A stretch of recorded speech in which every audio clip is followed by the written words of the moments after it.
got a chance to see season 3 of Vikings Valhalla on Netflix. Let's check it out right now.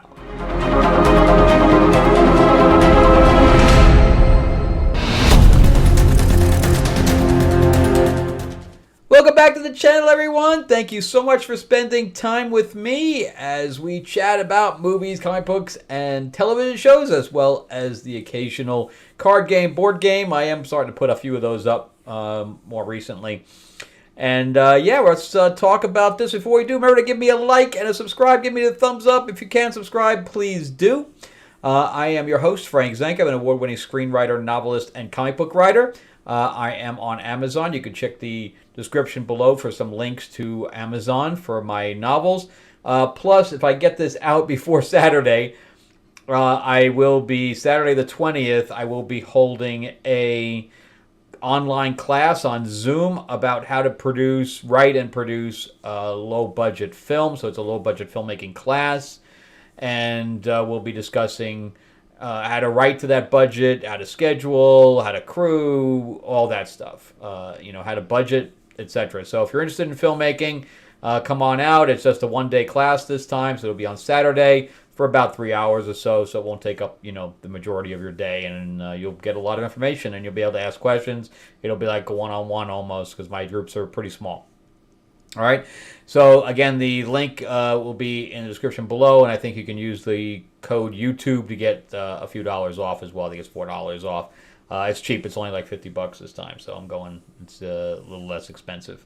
All right, so let's jump into Viking Valhalla. So of course, there was also the original Vikings that was done by Michael Hurst, that's pretty much what he does. He does historic shows. So he originally did Elizabeth.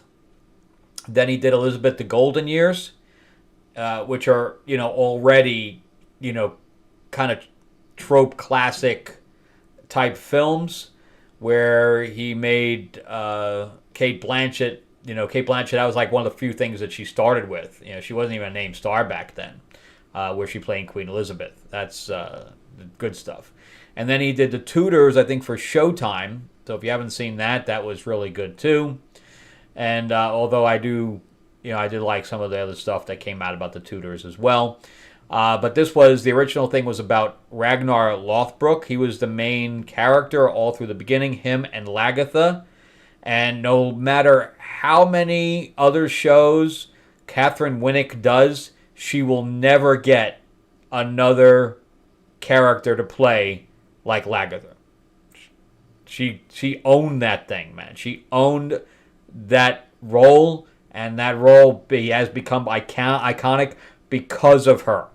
And, I know she did another pretty well acclaimed thing called, Big Sky, but still nothing will compare to Lagertha. She did an amazing job.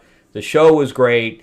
And then after the character of Ragnar Lothbrok died, it was also about Rollo, who went to England. So that's what I'm saying is whatever Vikings set up, Valhalla is continuing in the lineage. So there had some really great things. It was like Floki. I think his daughter was also in it. Michael Hurst's daughter. But anyways, there was a little bit of nepotism there. But it was still, she did a great job, and the show was excellent. So this continues on because we also had Ivar the Boneless, etc., that were Ragnar's kids. But here we see the lineage of Rollo, because Rollo went to England. So we get to see some of his kids. And Emma, I don't know if it was his kids, but it's basically in his lineage. So this kind of follows King Canute. King Canute was a Viking who ruled over a majority of Europe. And so he basically took everything over. And he ended up, instead of killing Queen Emma, who was married to Athelstan, I believe, instead of killing her and killing the kids to keep his lineage, he married her and spared the kid. So that he raised the kids as his own. So this is the story of that. Now into season 3, he is the ruler of everything, and he's got to basically choose his heir. So that we have that going on. So, and the woman that plays Emma, I haven't seen any of these people do anything. But Laura Berlin, she does an amazing job too. She is just great. So we have that going on in England. Then we have Harold Sigerson, that's the name of the character, and Leif Erikson, who is a very, very famous Viking from Greenland. And we have their journey together to Constantinople, and then they are helping the Emperor of Constantinople take over other things. And then we have a bunch of stuff going on over there. And Leif he's an adventurer, he's an explorer, but he's also an inventor. So he discovers sulfur, that it's flammable, and that all turns into a very big nightmare for him. Again, I'm not going to really do any spoilers for this. Then we have Freydis. And this is played by Frida Gustafsson. Again, these people are really, Northerners. So they have the accent down and everything. And Frida is like 6'1", man. She is huge. Because she was standing up. She is the daughter, and her character is the daughter of Eric the Red and the brother to Leif.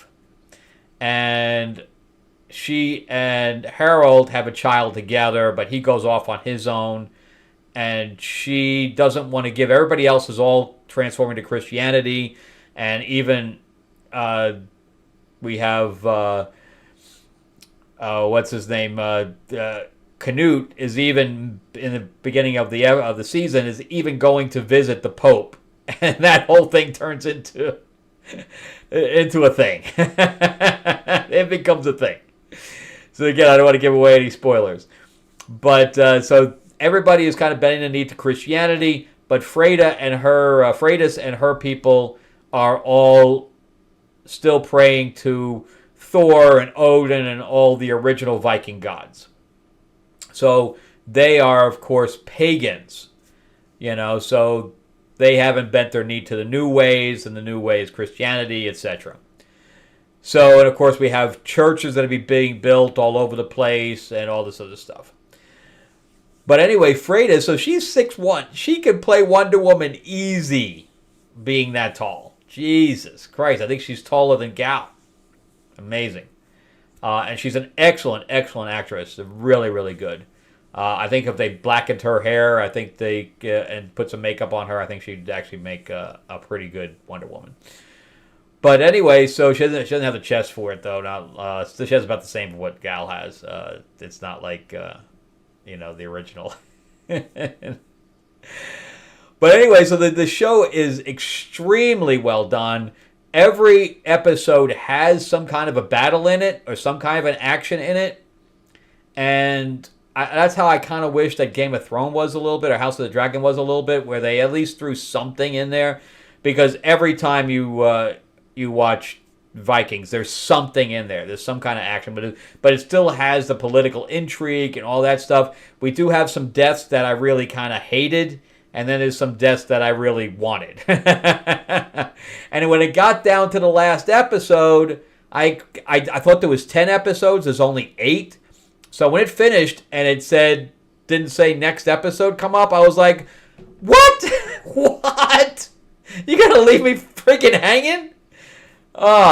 Crazy. But so we do have this thing where the 4 main characters kind of diverge all over the place, and then by the end they all come together in some way, shape, or form, which I really enjoyed. And because we were kind of finishing up some of their storylines individually and together. So I thought that the season really wrapped up a lot of stuff, but the cliffhanger, I don't know if you want to call it a cliffhanger, but the continuing journeys left me going like, what? Especially what happens in England. Because that's really where the cliffhanger is in England. And because we have Leaf and Freitas together, they are going off and trying to find something, and then Emma's got her own problems with her kids and the lineage going on with Canute. And the Canute, it says that Canute is buried somewhere in London, but according to the movie or the show, he gets a Viking burial. So I don't know if there's anything in the tomb in there. So again, we'll see what happens with the rest of the show. But I love this show from the very beginning, and it's even. I don't think that Michael Hurst has a whole lot to do with this outside of maybe being a consultant. But I think they're really kind of pushing this along in the direction he would have gone in. So I really think that it's following. It's not like Star Wars where Leslie Headland's just going off the deep end. I think that even though it's on a new channel, because the original one was on the History Channel, I think that this is continuing the same in the same direction, even though it's on a different network, which is Netflix, and it's by a different showrunner. So I can't. It'll definitely keep you just saying one more episode. If you've never seen the original one, now you got to go back and watch the original one, because you have to see where all these people came from, and it goes through generations and generations and generations, and you got to remember that all these people are tied together, and seeing what they've done there. They went from being very ruthless, but they're very strategic. That was the one thing about the Vikings that I've learned through this, is that these guys they could do a lot with a small amount of people, because they would figure out ways, and they would figure out your weakness, and they would exploit it. So in the beginning, we have, which I think that was the last season. Yeah, and I think it was in season 2. May have been in season 1 for all I know. That Leif Erikson was the one that destroyed London Bridge, which I really think that the nursery rhyme, London Bridge is falling down, I think that this came from what Leif did. Again, I think that was season either 1 or 2, where they attacked London, and London thought that they had them all boxed in on the bridge, and instead they destroyed the whole bridge, and the whole army went down. And from what I could tell, I did a little bit of research, and from what I could tell, it's following. Of course, they have to embellish. They have to, or else it's just not television. And of course, they wouldn't know every little thing that happened. But it follows the general historic timeline. And I appreciate them doing this research, trying to follow it as much as possible, but still make it entertaining. Anyway, if you haven't checked it out, Vikings Valhalla on Netflix, 3 seasons in so far, going into the 4th, and I really suggest you check it out. And if you haven't checked out Catherine Winnick and everybody else's performance in the original one, definitely check that out as well. Thank you guys so much for watching. Again, I appreciate it. Remember to give me that like, give me that thumbs up. And this is a 9 for me. This is a 9. This is probably even close to a 10. This is one of the best shows pretty much ever made. If you like House of the Dragon, you're gonna love this too. It just doesn't have any dragons in it.